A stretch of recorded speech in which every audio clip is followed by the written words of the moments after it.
और कान खोल के सुन लें वो सब मौलाना कि अगर वो बार बार करने की बात कर रहे हैं, एक नहीं 1000 गर्दनें सामने आएंगी, लेकिन आप किसी की आवाज़ को दबा नहीं सकते हो। एक तरफ अभिव्यक्ति की आज़ादी है और एक तरफ हम बोलें तो सर तन से जुदा, ऐसे कैसे चलेगा। हम आपके प्रति प्रेम भाव रखते हैं और आप क्या भाव रखते हैं?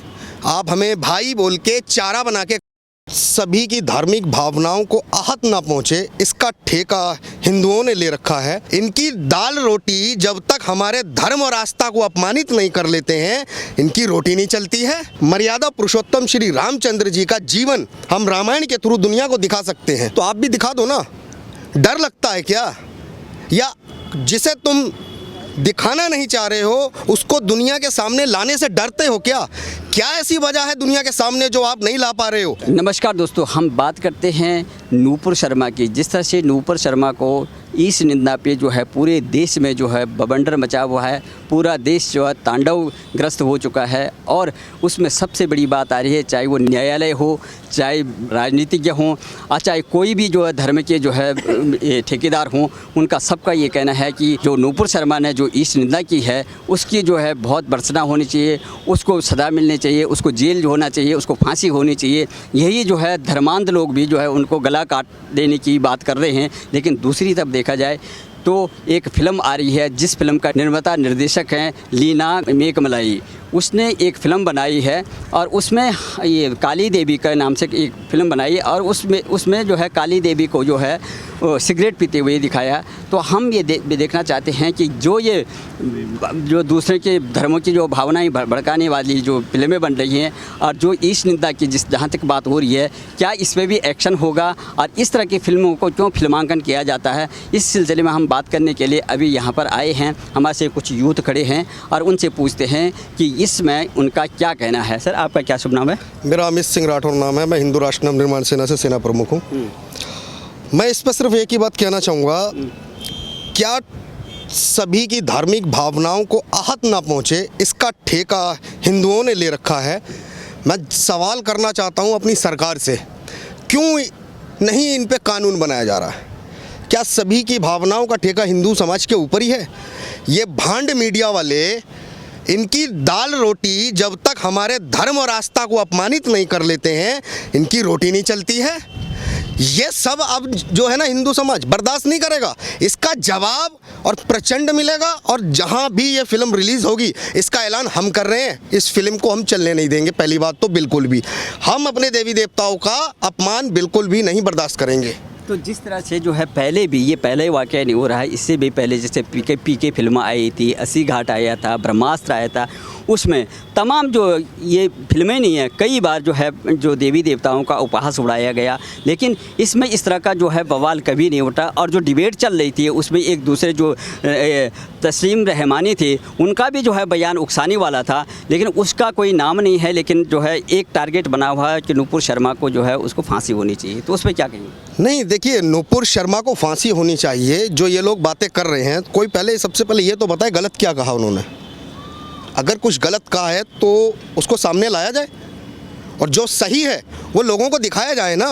क्यों नहीं दिखाते हो? जब हम हिंदू समाज मर्यादा पुरुषोत्तम श्री रामचंद्र जी का जीवन हम रामायण के थ्रू दुनिया को दिखा सकते हैं, हम कृष्ण भगवान का जीवन हम महाभारत के एपिसोड से हम दिखा सकते हैं, तो आप भी दिखा दो ना। डर लगता है क्या? या जिसे तुम दिखाना नहीं चाह रहे हो उसको दुनिया के सामने लाने से डरते हो क्या? क्या ऐसी वजह है दुनिया के सामने जो आप नहीं ला पा रहे हो? लाओ ना। हम भी तो वही देखना चाह रहे हैं कि गलत क्या कहा उस बेटी ने। हमारी संस्कृति अपनी बेटियों को मुसीबत में अकेला छोड़ना नहीं सिखाती है। और कान खोल के सुन लें वो सब मौलाना कि अगर वो बार बार कर रहे हैं, एक नहीं 1000 गर्दनें सामने आएंगी, लेकिन आप किसी की आवाज़ को दबा नहीं सकते हो। इस देश में संविधान लागू है, सबको अभिव्यक्ति की आज़ादी है, बोलने की स्वतंत्रता है। और जब तक तुम बोलते हो तो ये कानून तुम्हारे लिए लागू है। और जब एक हिंदू समाज अपनी बेटी के लिए खड़ा होता है तो ये कानून नहीं रहता क्या हमारे लिए? कौन जवाब देगा इसके लिए? क्या हमारी अभिव्यक्ति की आज़ादियाँ नहीं है? क्या हमें स्वतंत्रता नहीं है अपने विचारों को रखने की? या हम इंतज़ार करें अपनी गर्दनों। क्यों? जिसे वो साबित नहीं कर पा रहे हैं कि वो सही है या गलत है, करो तो सही साबित, एक बार आओ तो सही सामने दुनिया के। दुनिया यही जानना चाह रही है कि एक बार तुम लोग आओ तो सही सामने, वो दिखाओ तो सही क्या लिखा है, वो लिखा हुआ दिखाओ, उसको गलत साबित करो। अगर गलत साबित नहीं कर पा रहे हो तो धमकी देना बंद करो। डरने वाले नहीं हैं हम लोग, याद रखना, हम लोग डरने वाले नहीं हैं। घर में घुस के जवाब देंगे, क्योंकि हमारे देवी देवताओं ने शस्त्र हमेशा रखे हैं। लेकिन ये 70 सालों में ना सरकारों ने हिंदू समाज को नपुंसक बनाने के सिवा कोई दूसरा कानून लागू नहीं किया। क्यों हमारे हमसे शस्त्र छीन लिए गए? क्यों क्षत्रियों से छत्र छीने गए? किस लिए? एक तरफ आप सिखों को तो परमिशन देते हैं कि आप अपने शस्त्र को लेके चल सकते हैं। जो क्षत्रिय जिनका गहना तलवार हुआ करती थी, शस्त्र हुआ करते थे, सरकारों ने उन्हें क्षत्रियों को शस्त्र विहीन क्यों किया? ये पूछता है भारत आज सरकारों से, ये पूछता है हिंदू सरकारों से, क्यों शस्त्र विहीन किया गया हम लोगों को? क्यों सेकुलरता के पाठ पे हमें नपुंसकता पढ़ाई जा रही है? क्यों हमारे वीरों का इतिहास हमारे बच्चों को नहीं पढ़ाया जा रहा? एक तरफ आर्टिकल 30 और एक तरफ आर्टिकल 30 ये लगा के हमें हमारे इतिहास से दूर किया जा रहा है। एक तरफ उनको पढ़ाया जा रहा है और हमको अधिकार नहीं है। एक तरफ अभिव्यक्ति की आज़ादी है और एक तरफ हम बोले तो सर तन से जुदा। ऐसे कैसे चलेगा? जवाब तो देना पड़ेगा, चाहे सरकार दे, चाहे वो 57 देश के मौलाना दें जो सपोर्ट कर रहे हैं। जो ज्ञानवापी मस्जिद में जिसको फव्वारा बता दिया गया सिविल को, जो अभी एविडेंस आ रहे हैं, कोर्ट में अभी फैसला जो है, तो उसका दूध का दूध पानी का पानी हो जाएगा। और ये डिबेट चल रही थी, लेकिन पूरे देश में जो है नूपुर शर्मा के नाम से जो है FIR लॉन्च हो गई है पूरे देश के अंदर में। ये एक नहीं, कम से कम 25 जो है उनके केसेस दर्ज हो चुके हैं, ये प्राथमिकता दर्ज हो रही है। यही कहना था नूपुर शर्मा का कि ये तमाम जो देश के विभिन्न भागों में है, जहाँ मैं जाऊँगी इतने दूर नहीं जा सकते क्योंकि धमकियाँ मिल रही हैं। एक जगह जो है इसकी सुनवाई जो है दिल्ली की कोर्ट में हो जाए। लेकिन न्यायाधीश महोदय ने भी जिस तरह से टिप्पणी करी है, उसमें भी बहुत ज़्यादा लोगों की जो है टिप्पणियाँ आ रही हैं। आज 15 न्यायाधीशों ने जो है उसको दुर्भाग्यपूर्ण बताया, 77 IAS अधिकारियों ने जो उसको दुर्भाग्यपूर्ण बताया, और 25 ये जो आर्मी के बड़े अफसर हैं उन्होंने दुर्भाग्यपूर्ण जो बताया इस टिप्पणी को। तो माननीय न्यायाधीश को आप किस तरह से देखना चाहिए? मैं माननीय न्यायाधीश को सिर्फ एक ही बात आम नागरिक के होने के नाते कहना चाहता हूँ। जब कहाँ गए थे? जब गोधरा के अंदर ट्रेन की बोगियाँ जलाई गई थीं, कौन जिम्मेदार था उसका? नूपुर शर्मा जिम्मेदार थी। जब दिल्ली में दंगे होते हैं तो क्या नूपुर शर्मा जिम्मेदार थी? जब ये देशों में पत्थरबाजियाँ हो रही हैं, नूपुर शर्मा जिम्मेदार थी। कोई भी कानून आता है सबसे पहले विरोध एक ही समाज करता है, तो उसकी भी जिम्मेदार नूपुर शर्मा है क्या मियाँ लॉर्ड जी को दिखता नहीं है क्या? एक तरफ फैसला नहीं हो सकता है। हम 100 करोड़ की भावनाओं को कानून के दायरे में आप बांध सकते हैं, क्योंकि हम अपने देश से प्यार करते हैं, उसको नुकसान नहीं पहुंचा सकते। इसका मतलब ये नहीं कि हमारी भावनाओं के खिलवाड़ करके आप कोई भी कदम उठाएंगे, ऐसा नहीं हो पाएगा कभी भी। और अब समय जो है ना, युग हिंदुत्व की सदी का है, ये परिवर्तन ले रहा है। ये जो हमारी पीढ़ियां थी जो खामोश रहीं, ये काले कानूनों को हिंदू समाज ने स्वीकार किए, हमारी पीढ़ियों की गलती थी, भूल थी। लेकिन हम अब ये काले कानूनों का विरोध करेंगे और नए कानूनों की मांग करेंगे। जनसंख्या नियंत्रण लागू किया जाए। सबसे बड़ा कानून इस देश में अगर शांति को कायम कर सकता है वो है जनसंख्या नियंत्रण कानून। सबसे पहले जनसंख्या पे बात होनी चाहिए, सरकारों को करनी चाहिए इस पे। और जो भी हमारे देश में हमारी भावनाओं को ठेस पहुंचा रहे हैं, हिंसा निंदा कानून भी सरकार को लाना चाहिए।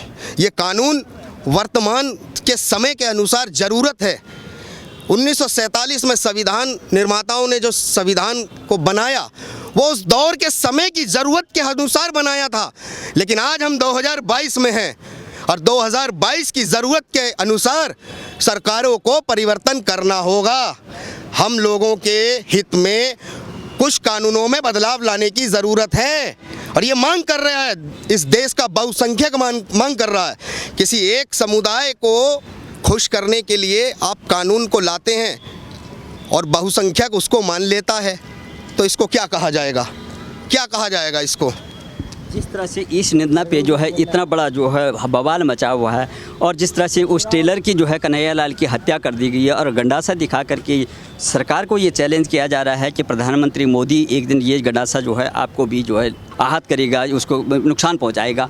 तो इतनी बड़ी हिम्मत हो रही है, और ना तो कोई विपक्ष का नेता वहाँ गया, ना कोई जो है उनकी तरफ से कोई उस प्रतिक्रिया आई। लेकिन अगर कहीं दूसरे उत्तर प्रदेश की जब बात होती है तो पूरा का पूरा कुनवा जो है नेताओं का, उनकी जो बहन भाई प्रियंका गांधी, राहुल गांधी, सोनिया गांधी, तमाम ये आपका जो है मुख्यमंत्री जो बंगाल की ममता बनर्जी, दिल्ली के केजरीवाल साहब, तमाम सब लोग चले जाते हैं, लेकिन आज वहाँ पर कोई भी नहीं गया। मैंने राजस्थान में अभी कोई राजनेता नहीं गया। नहीं, मैं एक बात कहना चाहता हूँ, कन्हैया लाल का नाम अगर अखलाक होता तो सबसे पहले ये जितने भी विरोधी पार्टियां हैं, सनातन विरोधी मैं कहूँगा इन पार्टियों को, ये देश हित की विपक्षी पार्टियां नहीं हो सकती हैं। विपक्ष में बैठने वाले एक समुदाय के लिए दूसरे समुदाय को ठेस नहीं पहुंचा सकते हैं। ये सनातन विरोधी पार्टियां हैं। अगर अखलाक होता ना वो, तो 1-1 करोड़ के चेक लेके दादरी पहुंचने वाले राजस्थान क्यों नहीं पहुंचे? अरे राजस्थान में तो तुम्हारी सरकार है कांग्रेस की ही, क्यों नहीं प्रियंका पहुंची? क्यों नहीं राहुल गांधी पहुंचे? और क्यों नहीं पहुंचते? उसका कारण सिर्फ एक है कि वो हिंदू है, और उनका वोट बैंक खत्म हो जाएगा अगर वो लोग पहुंच गए। वो लोग राजनीति ही तुष्टीकरण की करते हैं, और इसके अलावा कोई राजनीति है नहीं इनके पास, और बची भी नहीं है, क्योंकि अब इनका अस्तित्व खत्म है, और इनके अस्तित्व की लड़ाई को ख़त्म करने का काम अब यह बहुसंख्यक समाज करेगा, हिंदुस्तान का हिंदू करेगा इनको। क्योंकि हम ऐसे विपक्ष की उम्मीद कभी नहीं करेंगे जो सदैव एक ही विशेष समुदाय के लिए ही खड़ा होता हो। हम लोग सब देख रहे हैं आप किसके लिए खड़े होते हो, किसके लिए बोलते हो, और किसके लिए क्या करते हो। जिस तरह की घटनाएं हो रही हैं इस निंदा के नाम पर, चाहे वो आपका महाराष्ट्र की बात हुई अभी हाल ही में, जो है महाराष्ट्र में सेम उससे 12 दिन पहले जो घटना घट गई थी, लेकिन उसको दबाया गया। वहाँ पर जो है जो ये महाअघाड़ी सरकार थी, और उसको अब पता लग रहा है कि इससे पहले की घटना सेम घटना उस तरह से हुई थी। तो पूरे देश में जो है इस तरह से धमकियाँ जो मिल रही है, क्या जो लोग ये इस तरह की घटनाएँ कर रहे हैं उनको देश की न्यायालय पर जो है भरोसा नहीं है? क्या वो अपना कानून अपना हाथ में लेकर के जो है ऐसे जो है न्याय मिल सकता है लोगों को? देखिए, अगर कानून पे ही भरोसा होता उनको, तो जीवन में हम लोग 70 साल से इनका रवैया देख रहे हैं, और जितने भी कानून बने हैं सबसे पहले कानून का विरोध यही करते हैं। अगर ये कानून का पालन करने वाले होते, कानून हमारी और आपकी सुविधा और देश में शांति बनाए रखने के लिए बनाए जाते हैं, लेकिन ये समाज शांति चाहता नहीं है। सबसे पहले विरोध बिना पढ़े, सबसे पहले विरोध इन्हीं का शुरू हो जाता है। किसी भी कानून को लाने का काम किसी चाय की दुकान पे या सड़क पे नहीं होता है, वो संसद भवन में होता है। संसद की एक प्रक्रिया से पारित होता है, राज्यसभा की प्रक्रिया से पारित होता है, और आप सरकार को चुनौती देते हो कोई भी कानून आ जाए, लेकिन हिंदू समाज तो नहीं देता कभी भी। हम आपके प्रति प्रेम भाव रखते हैं, और आप क्या भाव रखते हैं? आप हमें भाई बोल के चारा बना, आप पीठ पे वार करके कन्हैया लाल की तरह गर्दन को, ये उचित नहीं है, ऐसा नहीं होना चाहिए। क्या ये इस पे सरकारों को सख्त से सख्त कार्रवाई करनी होगी, और कार्रवाई ऐसी हो कि इनकी पीढ़ियां याद रखें कि कानून को तोड़ना और किसी की भावनाओं के साथ खिलवाड़ करना ये सबसे बड़ा अपराध है, जिसे कोई बर्दाश्त नहीं करेगा और कभी भी नहीं करेगा। तो आप जैसे धार्मिक नेता हैं, और आप क्या लगता है आपको कि किसी भी धर्म का क्या ये एजेंडा, किसी भी धर्म में ये सिखाया जाता है कि किसी को जो है नुकसान पहुंचाना या किसी को मारना? और ये विशेष धर्म जो है इस तरह की कहते हैं कि हमारे धर्म में जो ईश निंदा करता है उसको सीधा का सीधा जो है ये कानून हाथ में लेकर के, क्यों उस कंप्लेंट को जो है जैसे नूपुर शर्मा के मामले में हो रहा है कि सुप्रीम कोर्ट न्याय करेगा, क्या ये लोग वहाँ नहीं अप्लाई कर सकते? ये लोग अपने लिए कानून के दरवाजे पे जाते हैं जहां इनको विशेष छूट चाहिए होती है अपराध में, और जब इनको अपराध करना होता है तो ये कानून का विरोध करते हैं। क्योंकि एक ही घड़े का जब फूटना होगा ना, इनका जब गड़ा भर गया है तो वो रुकेगा नहीं बिल्कुल भी। और इस समय देश सबको देख रहा है, कानून की उस व्यवस्था को भी देख रहा है, कानून की उन सरकारों को भी देख रहा है, उन विपक्षों को भी देख रहा है और इन जैसी मानसिकता के जिहादियों को भी देख रहा है जो समाज में आतंक को फैलाने के लिए तन से सर को जुदा करने की धमकियां दे रहे हैं। इन सबको देख रहा है और ये देश देख भी रहा है और जवाब भी देगा। समय आने पे सबको जवाब मिलेगा, क्योंकि अब सरकार को काम वही करने होंगे जो एक समाज चाहता है। बहुत हो गया, हम लोग अब चुप नहीं बैठेंगे।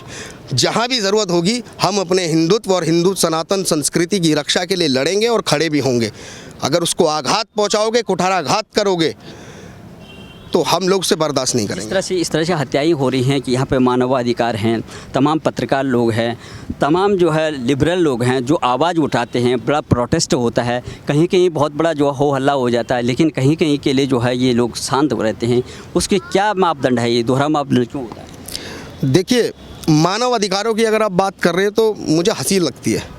क्या हमारे पुलिस बलों का और जो हमारे सशक्त बल हैं, आर्मी है, इनके मानव अधिकार नहीं होते हैं? जब भी कोई आपत्ति आती है सबसे पहले पत्थर यही खाते हैं। तो ये कहाँ जाते हैं मानव अधिकार के ठेकेदार? क्यों नहीं आते हैं निकल के? जो फोर्स में जो बच्चे हैं ना, वो हमारे परिवारों के हैं, आपके परिवारों के हैं, वो बाहर के नहीं हैं। अपने परिवारों की सुख सुविधाओं को छोड़ के 40-50 हज़ार की तनख्वाह के लिए नहीं है वो वहाँ पे, वो देश सेवा कर रहे हैं। तो मानव अधिकार की बात करने वाले सबसे पहले उनके मानव अधिकारों की बात क्यों नहीं करते हैं? क्या उनके कोई मानव अधिकार नहीं है? नहीं है क्या उनके भी मानव अधिकार? या उनके ये मानव अधिकार बनाए गए हैं तो तोड़े जाएंगे? ये सब हम लोग देख रहे हैं। आप किसको धमका रहे हो? आप अपनी लिखी बातों के लिए किसी को भी धमका सकते हो, तो हम भी कह रहे हैं, हमारे भी ग्रंथों में लिखा हुआ है, सर्वे भवन्तु सुखिना। और आगे का वाक्य जो है ना, वो समझदार है, वो समझ जाएंगे।